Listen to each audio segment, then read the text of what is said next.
Do you struggle to focus when you study? Do you find it hard to remember what you have learned?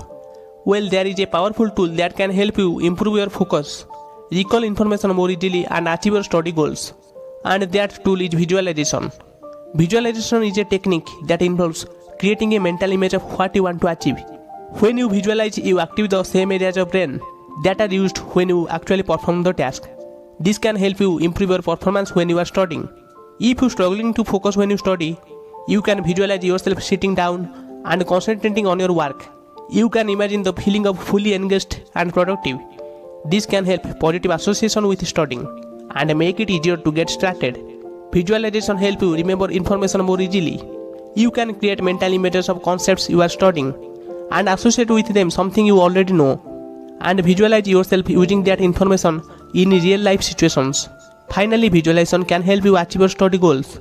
It helps increase your motivation, boost your confidence, and stay focused on your goals. So if you want to improve your study skills, try incorporating visualization into your routine. With practice, you will be amazed at the power of your mind. Thanks for watching and share with your friends.